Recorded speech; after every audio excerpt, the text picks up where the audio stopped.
কথাবোৰ চিধা চিধি হা কথাবিলাক আমি একা ৰসৰাজৰ মালিক বহি আছে সেই ৰসৰাজৰ মালিকক মই আজি সুধিছোকে ইয়াত ইমান কোটি কোটি টকা ঘটিলে আপোনাৰ দোকানত এটা অসমীয়া ল'ৰা এমপ্লয়ী আছেনে আপোনালোকে কিন্তু জাতিৰ প্ৰতি কোনো দায়বদ্ধ নাই আজিলৈকে ৰসৰাজে শিৱসাগৰৰ কাৰণে কিবা কৰিলেনে একো নকৰিলে আপুনি আহিছে স্বাগতম জনাইছে ইয়াত কিহৰ এটা প্ৰস্তাৱ লোৱা হয় ভোজপুৰী ছাত্ৰ সন্থানে কি সেইটো বেন কৰিব লাগে ভোজপুৰী ছাত্ৰ লাগি অসমত নচলিব আৰু এই ভোজপুৰী ছাত্ৰ লাগিলে বুলেট লৈ ইয়াত ফুট লগাই যিটো গতিত ৰাস্তাত যায় মই নিজে স্কুটি চলাই আছো তেতিয়াহ'লে বুলেট চলাব পৰা হ'লে ষ্টুপিড ইয়াত নহ'ব ইয়াত চলাব আৰু চেম্বাৰ্ছ অফ কমাৰ্চ ভংগ কৰি দিয়া হ'ব ইয়াত খিলঞ্জীয়া মানুহ চেম্বাৰ্ছ অফ কমাৰ্চৰ সভাপতি সম্পাদক হ'ব কৰ ৰাজস্থানৰ মানুহ ইয়াত আহি চেম্বাৰ্ছ অফ কমাৰ্চৰ সভাপতি সম্পাদক হ'ব এইবোৰ নচলিব গুণ্ডামি নচলিব আৰু শুনক মই একদম চিধা চিধি কৈ দিছো মোক না মই ইলেকশ্যন খেলিম না মোক মাৰোৱাৰী মানুহৰ ভোট লাগে না মোক বিহাৰী মানুহৰ ভোট লাগে না মোক বঙালী মানুহৰ ভোট লাগে মই এইবিলাকত নাই আৰু এটা কথা একদম স্পষ্টকে মই আপোনালোকক কৈ দিছো এইবাৰ যদি আমাৰ মানুহ পিতে খুব পিতা হ'ব এইটো নচলিব সদায় আৰু ভদ্ৰ অসমীয়া জাতি ভদ্ৰতাৰ সুযোগ লৈ আমাক চৰ মাৰিব গোৰ মাৰিব হা আমি কি ঢোল আৰু ৰঙালী বিহু আমি যেতিয়াই পাতি দিব পাৰো খালি ঢোলটো যাতে আপোনালোকৰ পিঠি নহয় সেইটো কথালে মন কৰিব একদম কৈ দিছো দেশৰ মানুহে গঢ়িত পিটি ল'ব জানে হেংদাং বৰটোপ ঠাল তৰোৱাল আমি 600 বছৰীয়া গৌৰৱ উজ্জ্বল আহোম ৰাজত্বৰ মানুহ হয় আমাক যুদ্ধ কৰিবলৈ শিকাই যোৱা আহোম স্বৰ্গদেউসকলৰ আদৰ্শত বিশ্বাসী আমি মানুহ হয়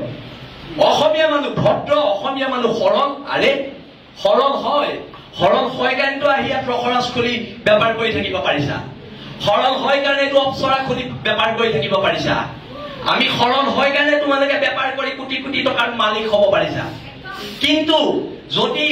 খং উঠে মগজটো ঘূৰে ৰাজস্থানো নেপাবি বিহাৰো নেপাবি এচা পিটন দিয়া হ'ব একদম আজি কৰি দিয়া আৰু যিকেইজন নাহিলে যিকেইজন ব্যৱসায়ী নাহিলে সিদ্ধান্ত লোৱা হওক কাইলৈ বাহিৰৰ দোকান বন্ধ বসন্ত গগৈ ডাঙৰীয়া মই আপোনালোকক অনুৰোধ জনাইছো আপোনালোকে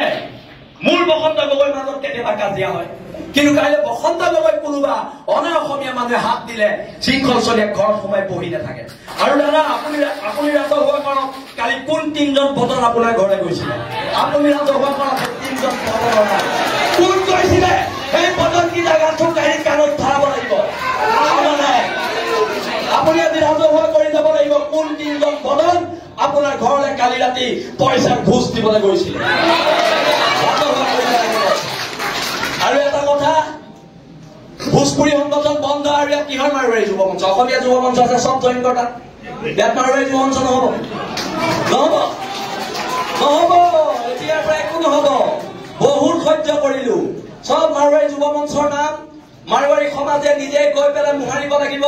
কলা ৰং লৈ সেইটো প্ৰস্তাৱ লোৱা হওক ভোজপুৰী ছাত্ৰ সন্থাৰ নাম কলা ৰং লৈ ভোজপুৰী ছাত্ৰ সন্থাই য'ত লিখা আছে চব মোহাৰিব লাগিব সেইটো প্ৰস্তাৱ লওক একদম হয়নে ৰাইজ আমি ইয়াৰ ভূমিপুত্ৰ মানুহ তহঁতৰ চৰবোৰ খাবলৈ আমি ইয়াত জীয়াই থকা নাই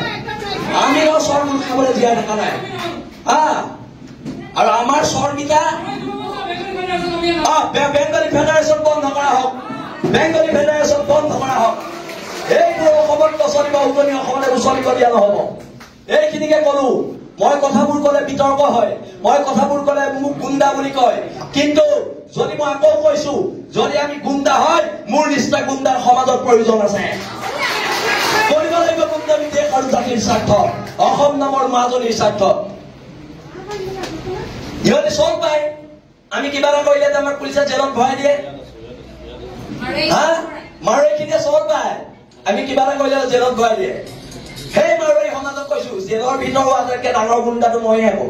এইটো কথা মনত ৰাখিম মই জেললৈ ভয় নকৰো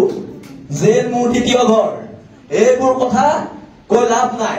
কিন্তু সিদ্ধান্তবোৰ হওক আৰু বসন্ত গগৈ ডাঙৰীয়াক চিতু বৰুৱাক মই ধন্যবাদ দিছো এটা বসন্ত ৰায় এই অনা অসমীয়া শ্ৰেণীটোৱে ভাবে আমি দল সংগঠনবোৰৰ মাজত মিলা প্ৰীতি নাই আমাৰ দল সংগঠনবোৰৰ মাজত মতভেদ থাকিব পাৰে আমাৰ দল সংগঠনবোৰৰ মাজত অৰিয়া অৰি কিছুমান থাকিব পাৰে, কিন্তু আমি খিলঞ্জীয়াৰ সেইটো কথা মনত ৰাখিব লাগিব। আৰু প্ৰস্তাৱ এটা একদম লোৱা হওক, আজি ৰখাজৰ মালিক থাকোঁতে লোৱা হওক, অহা 7 দিনৰ ভিতৰত ৰখাজত 20টা খিলঞ্জীয়া ল'ৰা দিব লাগিব, নহ'লে ৰখৰাজ বন্ধ কৰি দিয়া হ'ব। ৰখৰাজ এতিয়াৰ পৰা নচলিব। আৰু বসন্ত দাই কালি আমাৰ ল'ৰাখিনিয়ে যিদৰে দোকানে দোকানে সোমাই চিঠি দিয়াৰ পিছত মাত্ৰ মুষ্টিমেয় 7-8জন মানুহ আহিছে, মানে কি আমাক অপমান কৰা হৈছে? হা, আমাৰ খিলঞ্জীয়া মানুহখিনিক অপমান কৰা হৈছে, তাই আহোম ছাত্ৰ সন্থাক অপমান কৰা হৈছে, বীৰ লাচিতাক অপমান কৰা হৈছে, জাতীয় সংগ্ৰামী সেনাক, অসমীয়া যুৱ মঞ্চক, উজনি অসম মুছলিম কল্যাণ পৰিষদ, আহোম জাতীয় মঞ্চ, অনুসূচিত জাতি ছাত্ৰ সন্থা, চবকে অপমান কৰা হৈছে। কথা টকাৰ জোৰত যি ইচ্ছা তাকে কৰিবি, এইবাৰ পৰা নহব, সংগ্ৰাম হব। আৰু এটা কথা, যদি শিৱসাগৰ জ্বলে গোটেই অসম জ্বলিব, সেইটো লিখি ৰাখক। আমি শিৱসাগৰীয়া হওক। এইখিনিকে কলো, মোৰ চমু বক্তব্য সামৰি মাৰিছো। আগতে কওঁ যদি কিবা ভুল হলে মোক মাফ কৰিবা, আজি মই মাফ নোখোজো। আজি মাফ খোজাৰ সময় এই অনা অসমীয়া মানুহখিনি।